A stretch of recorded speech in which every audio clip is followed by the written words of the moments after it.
السلام علیکم ورحمۃ اللہ وبرکاتہ۔ سورۃ البقرہ۔ اعوذ باللہ من الشیطان الرجیم، بسم اللہ الرحمن الرحیم۔ سورۃ البقرہ اپنے فضائل کے اعتبار سے اور اہمیت کے اعتبار سے قرآن مجید کی چند اہم ترین صورتوں میں سے ہے۔ اس کے مضامین بھی بڑے جامع اور متنوع قسم کے ہیں۔ اس صورت میں اس کے فضائل میں رسول اللہ صلی اللہ علیہ وسلم نے فرمایا، اقرأ الزہراوین، دو پھولوں جیسی صورتیں، روشن صورتیں، چمکدار، ان کی تلاوت کیا کرو، یعنی سورۃ بقرہ اور آل عمران۔ فَإِنَّهُمْ آیَاتِیَانِ یوم القیامۃ، قیامت کے دن یہ دونوں صورتیں آئیں گی، کَأَنَّهُمَا غَمَامَتَانِ، جیسے دو بدلیاں ہوتی ہیں، تو حاجان عن صاحبہما، اور جو بندہ کثرت سے دونوں صورتوں کی تلاوت کرتا ہوگا تو یہ صورتیں اس کا دفاع کریں گی، اس کی طرف سے اللہ تعالیٰ کی عدالت میں بحث کریں گی، اس کی سفارش کریں گی۔ ایک اور حدیث میں فرمایا نبی صلی اللہ علیہ وسلم نے، من اخذ السبع الاولی، جو بندہ پہلی 7 صورتیں پڑھ لیتا ہے، سمجھ لیتا ہے، فہو حبر، وہ عالم ہے۔ تو پہلی 7 صورتیں، ان میں سورہ بقرہ بھی آتی ہے، اور یہ طویل صورت ہے، لمبی صورتوں میں سے سب سے لمبی صورت ہے۔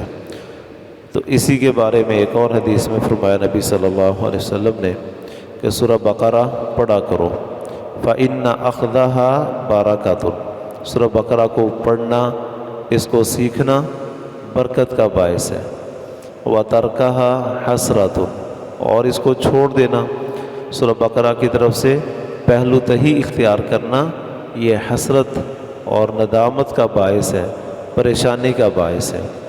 اور وَلَا يَسْتَطِيعُهَا الْبَطَالَةُ، باطل قسم کے لوگ، جھوٹے، فراڈیے اور شرارتی قسم کے جو دوسروں کو تنگ کرنے والے ہیں، وہ اس صورت کا مقابلہ نہیں کر سکتے۔ یعنی آپ گھر میں سورہ بقرہ پڑھتے ہوں تو غلط قسم کے لوگ وہ آپ کو پریشان نہیں کر سکتے۔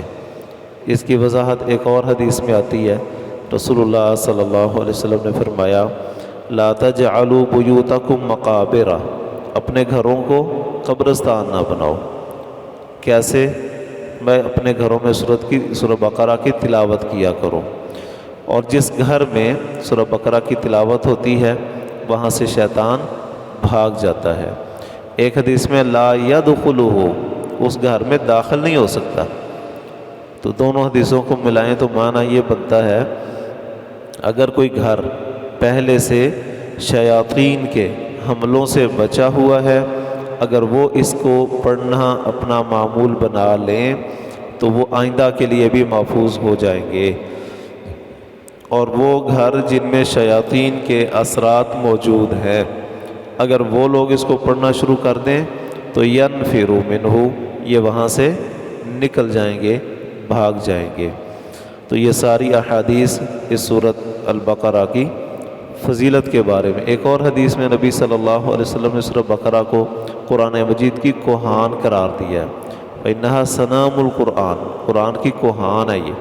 تو جس طرح کوہان اونٹ کی، اس کے جسم کی سب سے اعلیٰ جگہ ہوتی ہے، اونچی اور بلند جگہ ہوتی ہے، اسی طرح سورہ البقرہ قرآن مجید کی اہم ترین صورت ہے، اور فضیلت کے اعتبار سے ساری صورتوں سے ممتاز حیثیت کی حامل ہے۔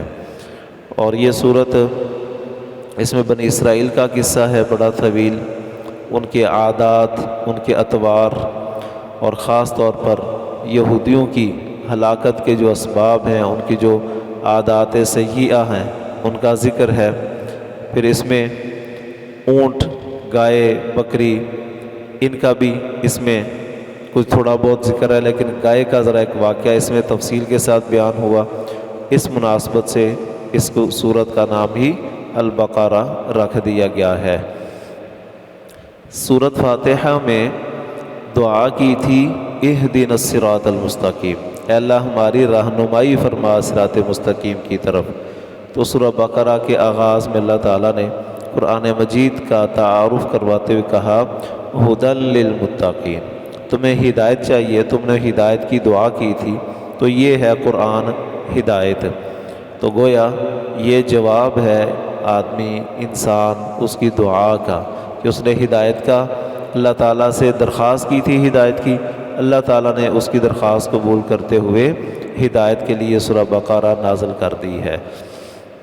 اس سورت کے آغاز میں ایک الف لام میم حروف مقطعات، انہیں حروف مقطعات اس لیے کہا جاتا ہے کہ جس طرح ہم باقی الفاظ پڑھتے ہیں نا ملا کے، اس طرح ان کو جوڑ کر کے ملا کے نہیں پڑھا جا سکتا، یہ علیحدہ علیحدہ ہی پڑھے جائیں گے۔ اب ان کو علیحدہ علیحدہ جب ہم پڑھتے ہیں الف لام میم، ان کا ترجمہ کیا بنتا ہے؟ ان کے ترجمے کے بارے میں یا ان کی تفسیر کے بارے میں نبی صلی اللہ علیہ وسلم سے کچھ بھی ثابت نہیں ہے، نہ ہی صحابہ کرام نے اس موضوع پر کوئی سوال کیا اور نہ ہی اس کا کوئی جواب موجود ہے۔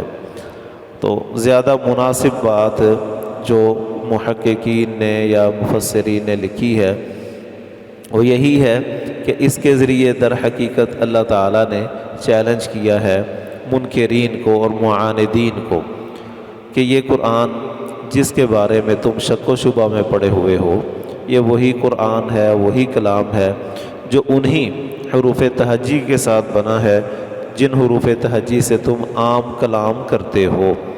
تو اگر تم سمجھتے ہو کہ یہ کلام اس نبی نے خود بنا لیا ہے، آسمان سے اللہ تعالیٰ کی طرف سے نازل شدہ نہیں ہے، تو پھر بڑی آسان سی بات ہے کہ تم اس کا مقابلہ کرو اور انہی حروف کے ساتھ ملا کر کوئی اپنا کلام ایسا پیش کرو کہ جس کی طرف لوگ اس طرح لپکیں اور اس کو اس طرح توجہ سے سنیں اور اس کے سامنے اسی طرح لاجواب ہو جائیں جس طرح کہ اس قرآن کے سامنے لاجواب ہو جاتے ہیں۔ تو ظاہر ہے کہ وہ یہ چیلنج قبول نہیں کر سکے۔ ذالک الکتاب لا ریب فیہ، ذالک یہ کتاب، لا ریب فیہ نہیں ہے کوئی شک اس میں۔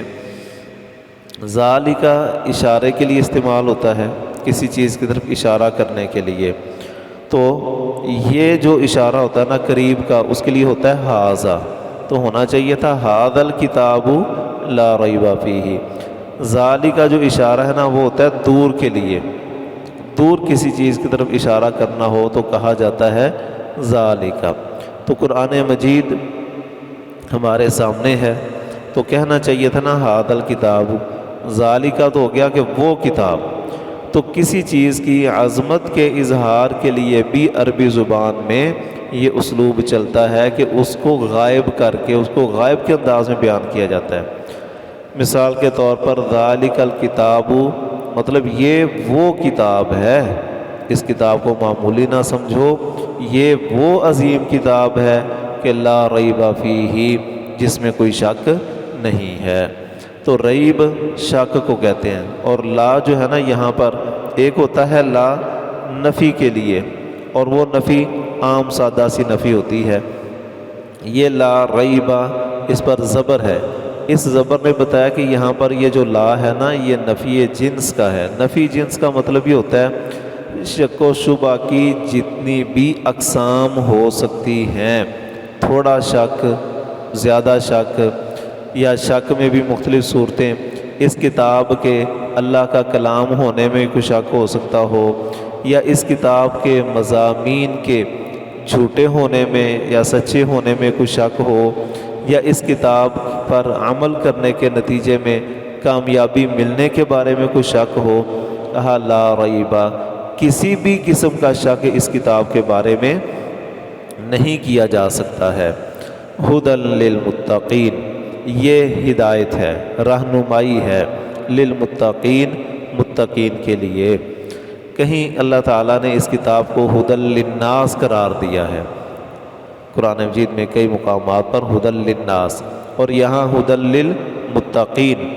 تو فرق یہ ہے کہ آئی تو ہے انسانوں کے لیے ہی، ساری انسانیت کے لیے یہ کتاب ہے، لیکن اس سے فائدہ وہی اٹھائیں گے جو اللہ تعالیٰ سے ڈرنے والے ہوں گے۔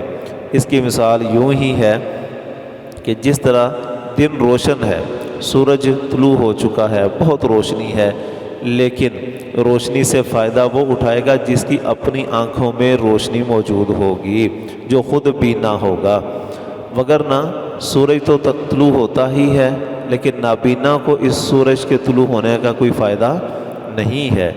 کیوں؟ باہر تو روشنی موجود ہے، سورج تو طلوع ہے، لیکن اس کی اپنی آنکھ کی بینائی نہیں ہے، تو اپنی بینائی ہوگی تو ہی روشنی سے فائدہ اٹھا سکے گا۔ تو یہ قرآن ہدایت ہے، لیکن اگر کسی کے اندر چاہت ہوگی تو وہ ہی اس سے فائدہ اٹھائے گا، وگرنہ اس کا ہدایت ہونا، جب نبی صلی اللہ علیہ وسلم اس کی دعوت دے رہے تھے، جب یہ قرآن نازل ہو رہا تھا، تو کچھ لوگ مسلمان ہو رہے تھے اور کچھ اپنے کفر پر پکے ہو رہے تھے، تو بیک وقت ایک ہی چیز کچھ لوگوں کے لیے ہدایت کا باعث بن رہی ہے اور دوسرے لوگ گمراہ ہو رہے ہیں۔ اس کی وجہ بھی یہی ہے کہ جو ہدایت پر آ رہے تھے انہوں نے اپنے شوق، جستجو، محنت کے ساتھ اللہ کی طرف توجہ کر کے اس کو حاصل کر لیا، اور جو اس کتاب کو سن کر پڑھ کر منکر اور معاند بن رہے ہیں، ضدی بن رہے ہیں، اس کی وجہ یہ ہے کہ ان لوگوں نے اس کی طرف توجہ نہیں کی۔ تو ہدایت ضرور ہے، لیکن ان لوگوں کے لیے جو اللہ سے ڈرنے والے ہیں اور وہ اس بات کو ماننے کی کوشش کرتے ہیں، توجہ کرتے ہیں، انہیں پھر اس کتاب سے رہنمائی ملتی رہتی ہے۔ اللہ تعالیٰ سمجھنے کی، عمل کرنے کی توفیق عطا فرمائے۔